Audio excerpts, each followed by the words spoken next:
Hello बच्चा, good morning. आज का हमारा नेक्स्ट टॉपिक है करंट और ड्रिफ्ट वेलोसिटी में रिलेशन। देख पा रहे हैं आप, I equal to N A V D, relation between current and drift velocity. मतलब हम लोगों ने ड्रिफ्ट वेलोसिटी पढ़ी थी। अगर एक कंडक्टर पे इलेक्ट्रिक फील्ड अप्लाई करते हैं तो सारे इलेक्ट्रॉन ड्रिफ्ट करते हैं इलेक्ट्रिक फील्ड के अपोजिट। अब उसको करंट के साथ रिलेट करना है हम लोगों को। देखिए कैसे। हेडिंग है relation between current and drift velocity. Suppose कीजिए हमारे पास एक कंडक्टर है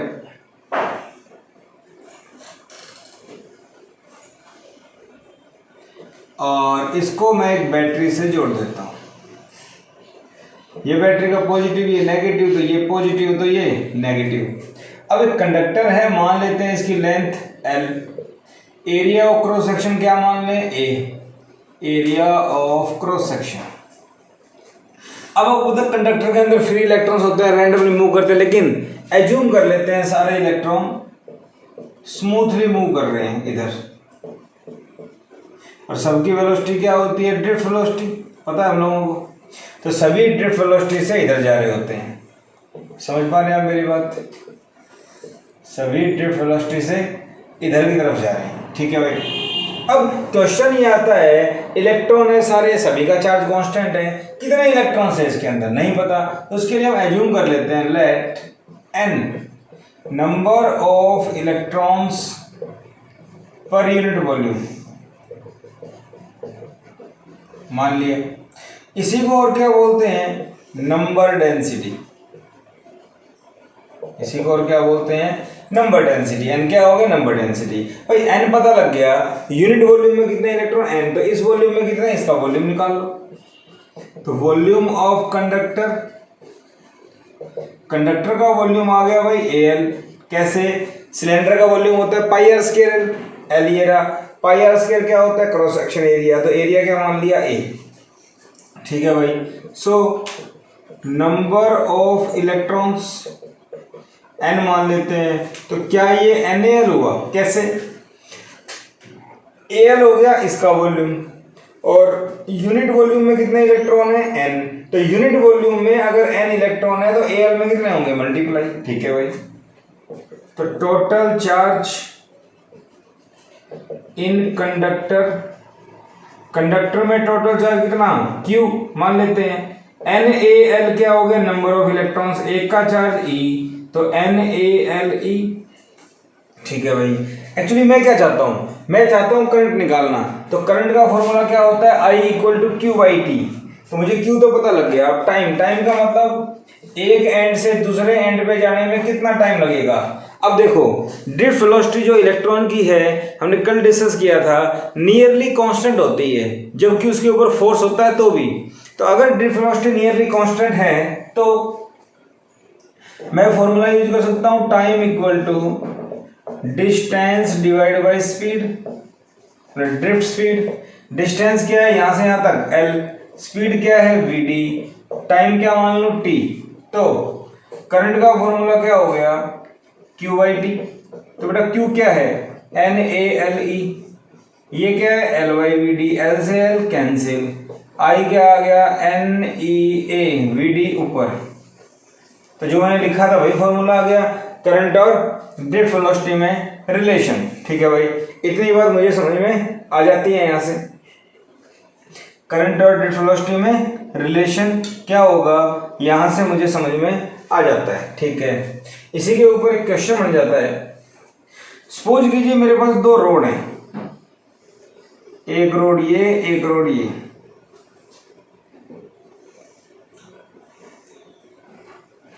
ठीक है। एक x और एक y। x की नंबर डेंसिटी y की नंबर डेंसिटी से ट्वाइस है। ये क्या है भाई? नंबर डेंसिटी का मतलब number of electrons per unit volume, और number of electron per unit volume जो x के हैं वो y से डबल है, तो x y का डबल कर दिया। मतलब ये हुआ कि n जो नंबर डेंसिटी होती है वो मटेरियल टू मटेरियल वेरी करती है।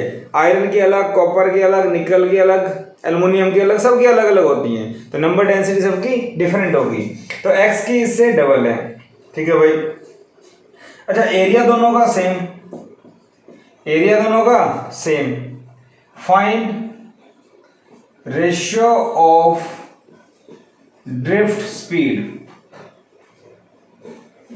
दोनों की ड्रिफ्ट स्पीड का रेशियो बताओ, और दोनों को सीरीज में जोड़ा हुआ है एंड टू एंड, बोलो एक के एक एंड से दूसरा, तो दोनों की ड्रिफ्ट स्पीड का रेशियो बताओ। तो भाई ऐसा क्वेश्चन है, बहुत आसान क्वेश्चन है, अगर आ जाए तो क्या करेंगे? सबसे पहले आप देखिए दोनों को एंड टू एंड जोड़ा, अगर मैं यहां से करंट पास करूं तो करंट दोनों में क्या रहेगा? सेम, क्योंकि सीरीज में करंट क्या होता है? सेम। तो बेटा सीरीज में करंट क्या होता है? सेम। तो मैं क्या फॉर्मूला अप्लाई करूंगा? I equal to N E A V T, मैं ये अप्लाई करूंगा, ठीक है भाई। अब देखो सबसे पहली बात, I दोनों के लिए same, E constant A constant, ये दोनों क्या हो गए? ये भी सेम। क्यों? एरिया दोनों का सेम, E भी सेम, I भी सेम, तो क्या बच गया?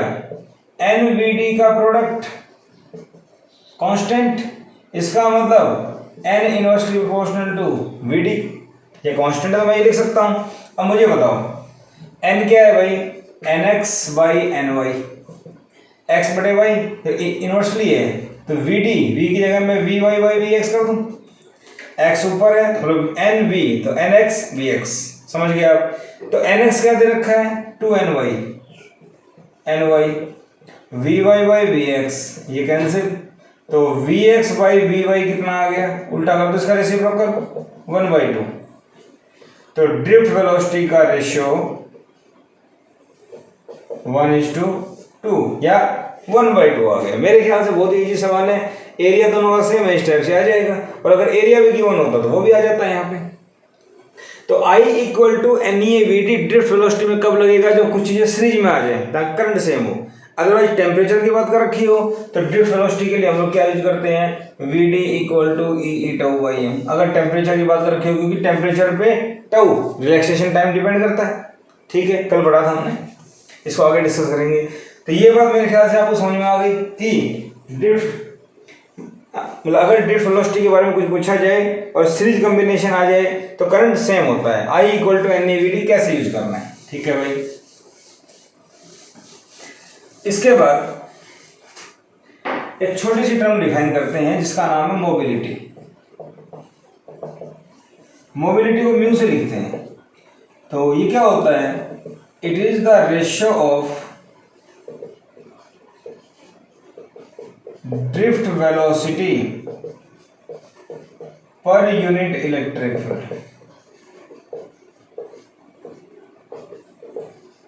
मतलब mu equal to V D by E, drift velocity per unit electric field, V D by E. V D क्या होता है? E tau by M, E से ई कैंसिल, क्या E tau by M? Yes.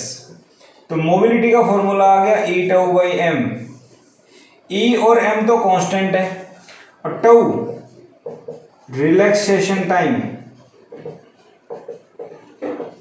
Temperature पे depend करता है, temperature dependent, so mu depends on temperature, कह सकते हैं, ठीक है भाई। इतनी बात मुझे समझ में आ गई कि म्यू टेम्परेचर का फंक्शन है, और drift velocity per unit electric field, मतलब यूनिट इलेक्ट्रिक फील्ड के लिए ड्रिफ्ट स्पीड कितनी है।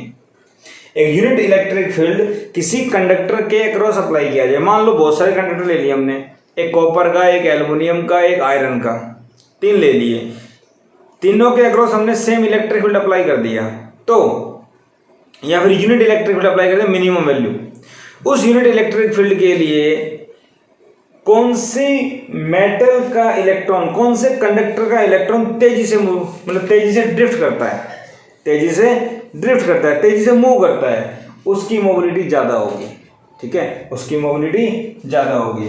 तो मैं कह सकता हूं mobility is the measure of how quickly an electron drift, how quickly an electron drift in a conductor when electric field is applied। मतलब ये मेजरमेंट है कि एक कंडक्टर में जब इलेक्ट्रिक फील्ड अप्लाई करेंगे तो इलेक्ट्रॉन कितना क्विकली, कितना तेजी से ड्रिफ्ट करता है, जिसमें जितनी ज़्यादा तेजी से मूव करेगा उसकी मोबिलिटी उतनी ही ज़्यादा होगी। हाँ, ये मतलब कंपेरिजन होता है।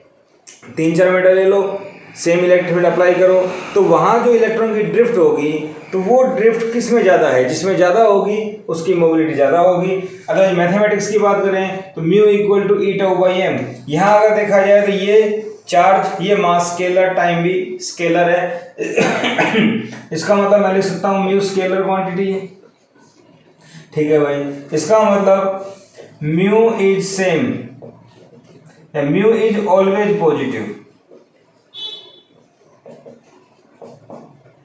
आइदर फॉर इलेक्ट्रॉन और होल। होल क्या होता है? एक पॉजिटिव एंटिटी होती है जो हम सेमीकंडक्टर डिवाइसेज में पढ़ेंगे। अब यूं मान लिया एक पॉजिटिव चार्ज है, ये नेगेटिव चार्ज है, चाहे नेगेटिव हो चाहे पॉजिटिव, ये हमेशा पॉजिटिव होता है। अगर मैं यूनिट की बात करूं तो म्यू की यूनिट क्या होगी? तो देखो, drift velocity per unit electric field, drift velocity क्या होती है? Metre per second. Electric field क्या होता है? फोर्स बाय चार्ज, तो न्यूटन पर कूलम। तो क्या लिख सकता हूं इसको मैं? इसको मैं लिख सकता हूं मीटर पर सेकंड और पर न्यूटन, क्योंकि ये न्यूटन ऊपर जाएगा, पर न्यूटन कूलम। बात समझ आ रही है? और एक यूनिट हो सकती है क्या? VD, metre per second. Electric field की E equal to D V by D R, तो V बाई डी, तो वोल्ट पर मीटर भी हो सकती है, तो मीटर स्क्वायर और पर सेकंड पर वोल्ट, मीटर स्क्वायर पर सेकंड पर वोल्ट भी हो सकती है। मेरी बात समझ रहे हो? तो या तो ये यूनिट बोल दो metre per second Newton inverse पर कूलम, या फिर ये भी बोल सकते हैं। तो ये होती है mobility. Mobility is the major how quickly an electron drift in a conductor when electric field is applied. मेरी बात समझ रहे हैं? अदरवाइज इसकी मैथमेटिकल डेफिनेशन क्या है? Drift velocity per unit electric field formula E tau by M, always positive. तो ये होती है मोबिलिटी, ठीक है भाई। ये भी मुझे समझ में आ गया कि मोबिलिटी क्या होती है। इलेक्ट्रिक फील्ड अप्लाई करने के बाद कितनी जल्दी, कितनी तेजी से इलेक्ट्रॉन किसी कंडक्टर में मूव करता है, ड्रिफ्ट करता है।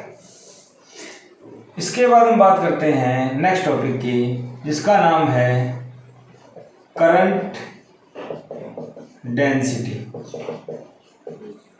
करंट डेंसिटी का सिंबल होता है बेटा J।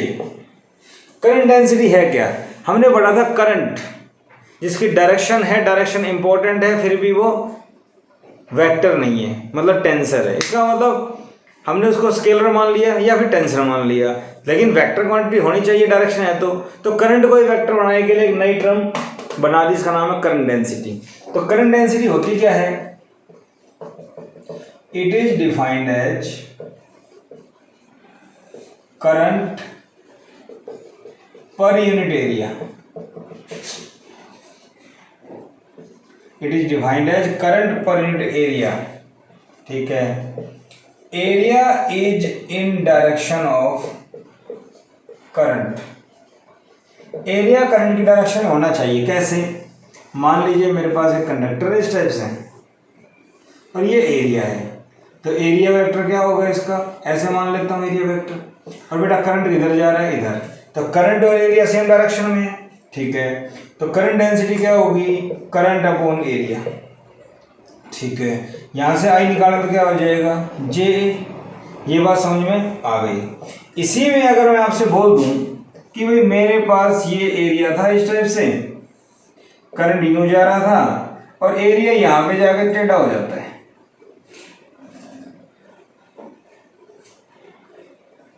एरिया यहाँ जाके ऐसे हो जाता है, तो यहाँ पे एरिया वेक्टर क्या आएगा? यहाँ पे एरिया वेक्टर भाई ऐसे आएगा। कितने एंगल पे मुड़ गया? मान लो थीटा पे। तो बेटा करंट तो जा रहा है इधर, एरिया हो गया कुछ एंगल पे, मुझे तो चाहिए एरिया करंट की डायरेक्शन में। मुझे क्या चाहिए? एरिया करंट की डायरेक्शन में। तो एरिया का कंपोनेंट कर दो, ए cos थीटा, यहाँ पे एंगल है, और ये ए sin थीटा। तो मुझे तो ये चाहिए जो करंट की डायरेक्शन में है। तो करंट डेंसिटी क्या हो जाएगी? Current divide by area in direction of current. यहाँ से आई क्या हो गया, जे ए कॉस थीटा। यहाँ अगर देखा जाए तो A B cos theta dot product है तो जे डॉट ए लिखा जाएगा। ठीक है भाई। अगर हम यहाँ पे स्मॉल एरिया लें, अगर हम स्मॉल एरिया लें, स्मॉल एरिया कैसे, जैसे ये ले लिया डी ए, अगर जे वेरिएबल हो तो for small area D A, तो डी आई स्मॉल करंट क्या हो जाएगा, जे डॉट डी ए। और अगर टोटल की बात करें तो इंटीग्रेशन जे डॉट डी ए। मेरी बात समझ में आ रही है। तो किसी भी क्लोज लूप की बात करें, क्या है ये लूप, तो करंट क्या हो जाएगा, J dot D A, total area आ जाएगा, स्मॉल एरिया इंटीग्रेशन कर देंगे तो क्या आ जाएगा मेरे पास, टोटल एरिया। तो मेरी बात आपके समझ में आ गई होगी कि करंट डेंसिटी होती है करंट अपॉन एरिया, बेसिक यही फॉर्मूला यूज होता है। बट एंगल आ जाए तो जे ए कॉस थीटा, इसका यूज करते हैं। तो I equal to J dot D A, और ये कोई क्लोज लूप है, ये कोई क्लोज सरफेस है। मेरी बात समझ में आ गई ना, एरिया। ठीक है भाई। तो ये मेरे पास करंट डेंसिटी है। करंट डेंसिटी क्या होती है आपके समझ में आ गई। देखिए हमने फॉर्मूला पढ़ा था I equal to N E A V D पढ़ा था। अगर मैं करंट डेंसिटी यूज करूँ तो आई डिवाइड बाई ए, आई के नीचे ए ले आओ, समझ रहे हो। तो ये क्या बन गया, जे क्या बच गया, एन ई वी डी। तो I equal to N E V D जो मेरे पास फॉर्मूला आया था उसको मैं करंट डेंसिटी की टर्म में लिख सकता हूँ, J equal to N E V D. I think बात समझ में आ गई होगी। इसको ऐसे लिखा जा सकता है। ठीक है भाई। अब करंट डेंसिटी में और कैसे क्या होगा वो देखिए।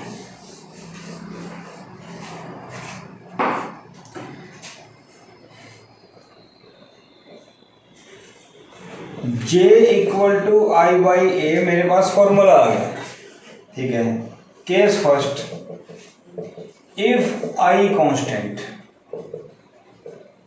मान लो करंट कांस्टेंट है, करंट कांस्टेंट है और मेरे पास एरिया ऐसे चेंज हो रहा है इस टाइप से। यहाँ पे एरिया A1, यहाँ पे एरिया A2। ठीक है भाई। तो आई अगर कांस्टेंट है तो J inversely proportional to A, area जहाँ पे ज़्यादा होगा A या J वहाँ पे कम होगा। ठीक है भाई। तो यहाँ पे देखो A1 ज़्यादा है A2 से, ये एरिया ज़्यादा है, और जहाँ पे एरिया ज़्यादा है वहाँ पे J कम होगा, तो J1 लेस देन J2। बात समझ में आ गई। तो करंट डेंसिटी जो है वो यहाँ कम होगी, यहाँ पे ज़्यादा होगी, जहाँ एरिया ज़्यादा है वहाँ पे कम होगी। ठीक है भाई।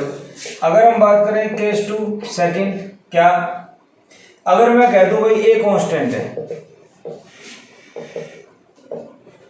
एरिया कांस्टेंट है, तो मान लीजिए ऐसे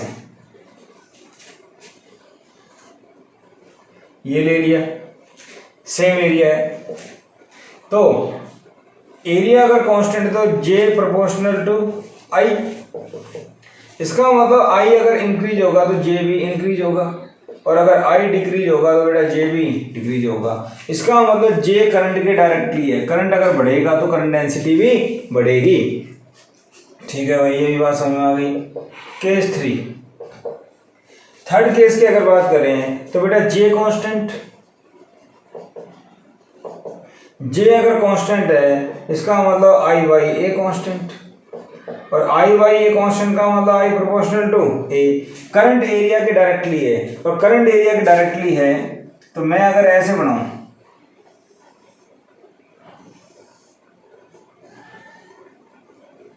यहाँ पे एरिया A1, यहाँ पे एरिया A2, तो A1 ज़्यादा है A2 से, और करंट एरिया के डायरेक्टली है तो I1 ज़्यादा है I2 से। मतलब J तो यहाँ पे कांस्टेंट है,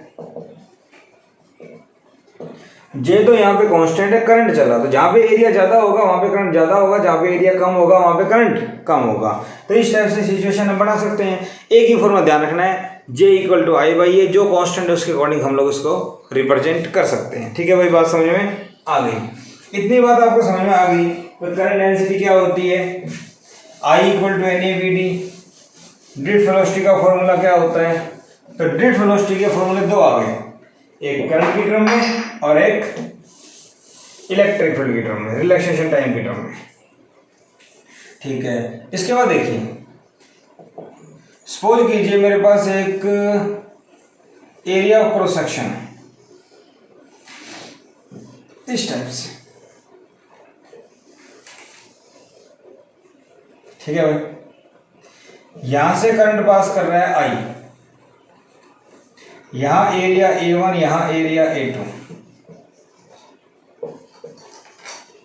ठीक है। तो क्वेश्चन बन जाए when current flows from one end to other end of a conductor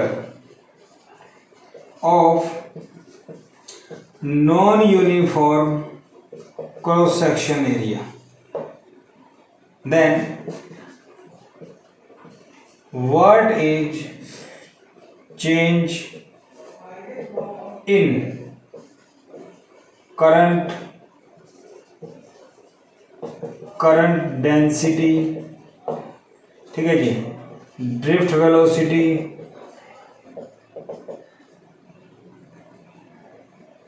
in चीजों में चेंज बताओ। तो सबसे पहली बात आती है करंट की। I don't depend on area, इसका मतलब I क्या रहेगा, सेम, करंट में कोई चेंज नहीं आएगा। इसका मतलब ये हुआ एक पार्ट हो गया। Second part current density, J क्या होता है, I बाई A, तो I तो कांस्टेंट है, एरिया तो J inversely proportional to area.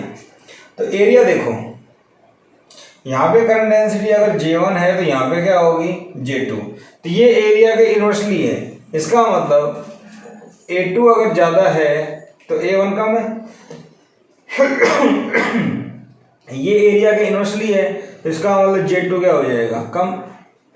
Area जहाँ पे ज़्यादा होगा वहाँ पे करंट डेंसिटी कम हो जाएगी। तो करंट डेंसिटी यहाँ से आगे जाएंगे तो J डिक्रीज होगा। ठीक है भाई, बात समझ में आ गई। Drift velocity, since I equal to NEAVD, क्योंकि यहाँ पे कोई इलेक्ट्रिक फील्ड वगैरह की बात नहीं कर रहे, टेम्परेचर की बात नहीं कर रहे, तो ये लगाएंगे। सॉरी, यहाँ से अगर देखा जाए I सेम है, E सेम है, N भी सेम है एक कंडक्टर के लिए, तो VD इनवर्सली A। फिर देखो I constant, N constant, E constant, तो A नीचे आ जाएगा, तो VD इनवर्सली A। तो एरिया कहाँ ज्यादा है, A2 ग्रेटर देन A1, यहाँ पे एरिया ज्यादा है तो VD यहाँ पे कम हो जाएगा, VD2 लेस देन VD1। तो ड्रिफ्ट वेलोसिटी भी यहाँ पे डिक्रीज होगी। जब कम एरिया से ज्यादा एरिया तक जाएंगे तो ड्रिफ्ट वेलोसिटी भी डिक्रीज होती है। ठीक है भाई, तो इस टाइप से हम लोग चेंज कैसे कैसे आएंगे वो देख सकते हैं। ये बात आपके समझ में आ गई, कैसे कैसे हम लोग उसके चेंज एनालाइज करेंगे। ठीक है, तो ये सब कुछ चेंजेस थे जो हमने देखे। इसके बाद आगे बढ़ते हैं। इसके बाद हम अगर बात करें तो बेटा ओम्स लॉ। ओम्स लॉ क्या होता है, ओम्स लॉ क्या कहता है, ओम्स लॉ क्या कहता है, current flowing in a conductor is directly proportional to potential difference applied। Ohm's law आप लोगों ने 10th क्लास में ही पढ़ा हुआ है, बेसिक पता है, V इक्वल टू IR होता है, वही बात हम दोबारा बताने वाले हैं। मान लो मेरे पास कोई कंडक्टर है, उस कंडक्टर के अक्रॉस मैंने कोई पोटेंशियल डिफरेंस अप्लाई किया और यहाँ पे जो करंट फ्लो करेगा वो जो करंट है वो पोटेंशियल डिफरेंस के डायरेक्टली प्रोपोर्शनल है, I proportional to V, I proportional to V, I इसके डायरेक्ट है। इसका मतलब V जैसे जैसे बढ़ेगा I भी वैसे वैसे बढ़ेगा, V अगर घटेगा तो ये भी घटेगा। प्रोपोर्शनलिटी को अगर हम हटाते हैं तो एक कांस्टेंट आता है 1/r, ये ऐसे, और क्रॉस मल्टीप्लाई कर देंगे तो क्या आ जाएगा, V इक्वल टू IR। तो ओम्स लॉ मेरे पास क्या आ गया, V इक्वल टू IR। ठीक है, R is a constant and is known as resistance.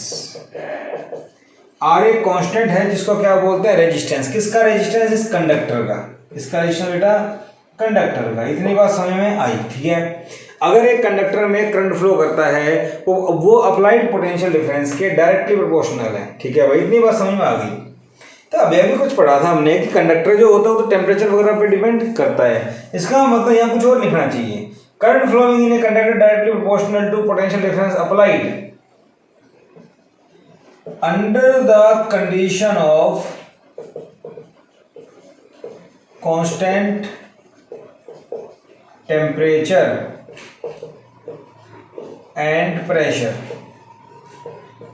मतलब टेम्परेचर मेन चीज है जो क्या रहना चाहिए, कांस्टेंट। इसका मतलब ये हुआ एक रेजिस्टर जो होता है, रेजिस्टेंस जो होता है, क्योंकि मेटल का कंडक्टर का रेजिस्टेंस होता है वो टेम्परेचर पे डिपेंड करता है। अगर टेम्परेचर चेंज होगा तो रेजिस्टेंस भी चेंज होगा। आगे बढ़ेंगे।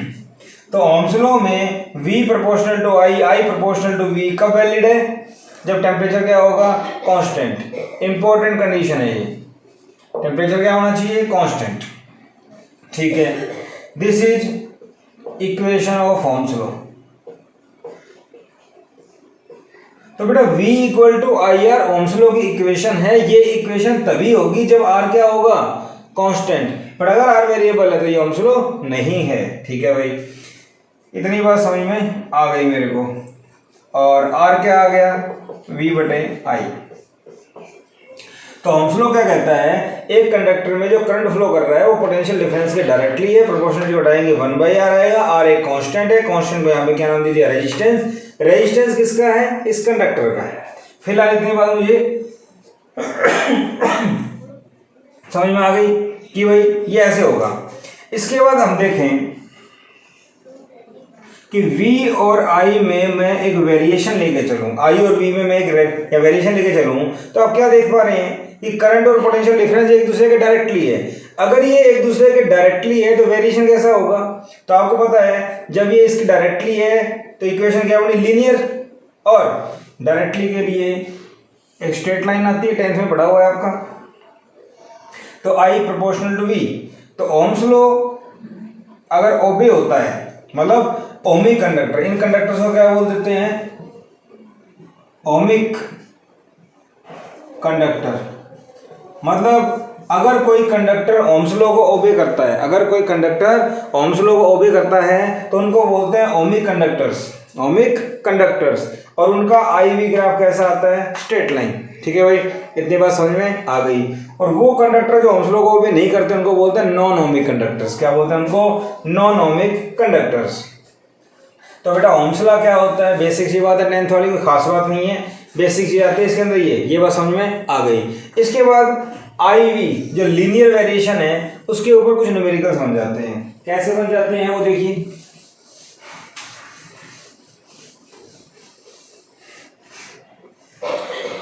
सपोज कीजिए आपको दिया हुआ है ये I ये V और यहाँ पे दो ग्राफ दे, सॉरी दो दे दिए, A और B। आपको ये तो पता लग गया कि ये किसको रिप्रेजेंट करता है, रेजिस्टेंस को। कैसे, IV ग्राफ है, स्लोप क्या होगा, स्लोप होता है I बाई V। अभी अभी आपने पढ़ा V इक्वल टू IR, तो R क्या होगा, V बाई I। तो 1/r क्या होगा, I by V।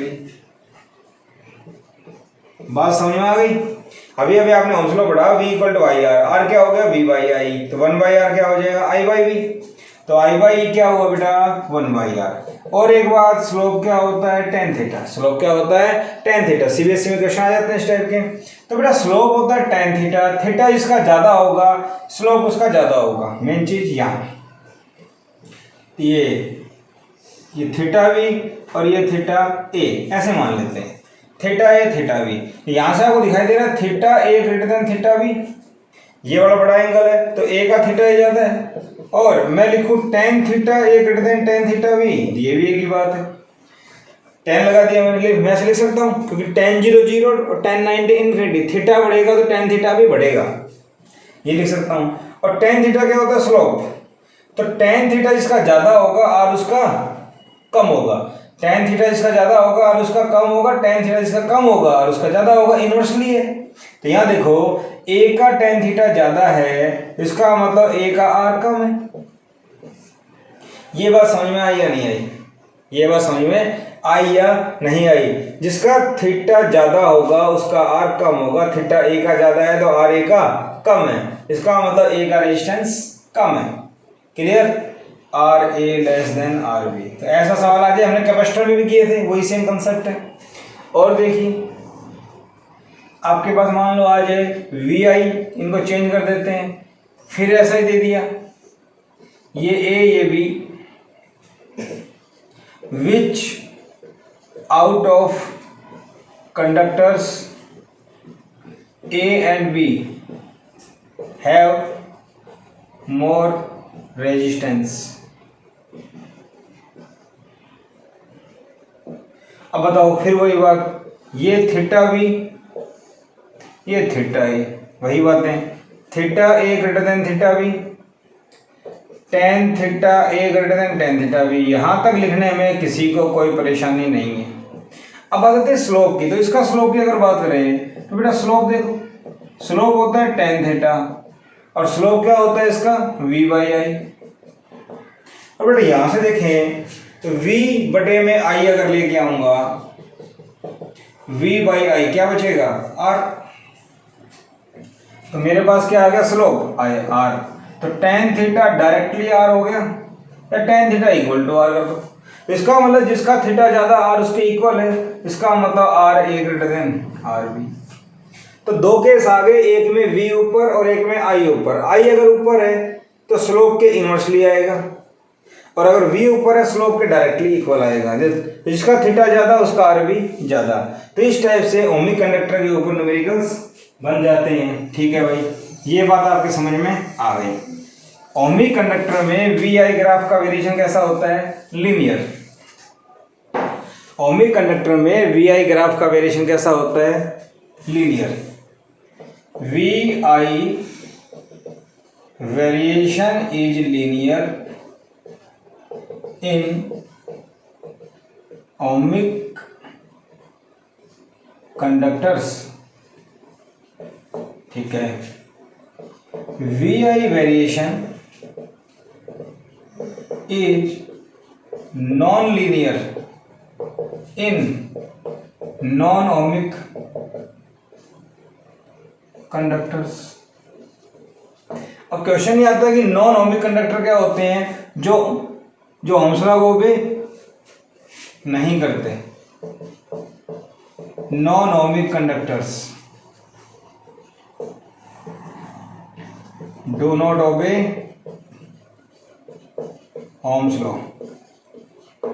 Non ohmic conductor कौन से होते हैं, जो ओम्स लॉ को ओबे नहीं करते। ठीक है भाई, तो इनका वी आई का एडिशन लीनियर नहीं होता, नॉन लीनियर होता है। जैसे transistor, diode, vacuum tubes etcetera, इनका वेरिएशन लीनियर नहीं होता। तो V I graph for diode, I V characteristics की अगर बात करें फॉर डायोड, तो बेटा ये ऐसी आती है।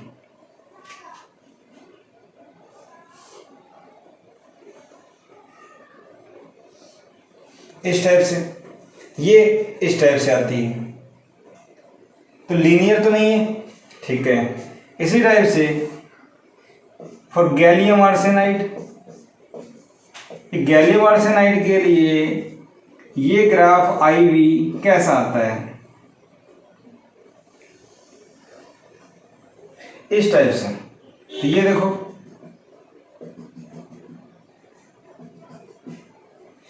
यहां से यहां तक दिख रहा है आपको स्ट्रेट लाइन, तो इसको बोलते हैं लीनियर वेरिएशन। इस रीजन को नॉन लीनियर वेरिएशन।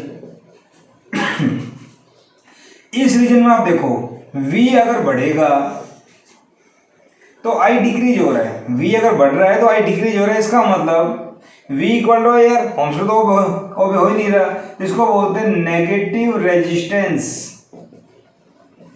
रीजन, क्योंकि यहाँ पे आई वी के डायरेक्टली नहीं है, यहाँ पे आई वी के डायरेक्टली नहीं है, आई वी के इनवर्सली है, समझ रहे हो ना। तो वी बढ़ रहा है तो आई डिक्रीज हो रहा है, इसका मतलब रेजिस्टेंस यहाँ पे नेगेटिव है, नेगेटिव रेजिस्टेंस रीजन। तो ये भी कभी कभी सीबीएसई में पूछ लेते हैं, सीबीएसई का पार्ट है सारा ये। तो नॉन ओमिक रेजिस्टर्स कैसे होते हैं, जो ओम्स लॉ को भी नहीं करते, जिनमें आई वी वेरिएशन लीनियर नहीं होता। तो ये इस टाइप से कुछ ग्राफ वगैरह इसमें बन जाते हैं। तो ये था हमारे पास ओम्स लॉ। ओम्स लॉ पे कैसे कैसे क्वेश्चन बन सकते हैं आपको बताया मैंने, प्रैक्टिस कीजिए।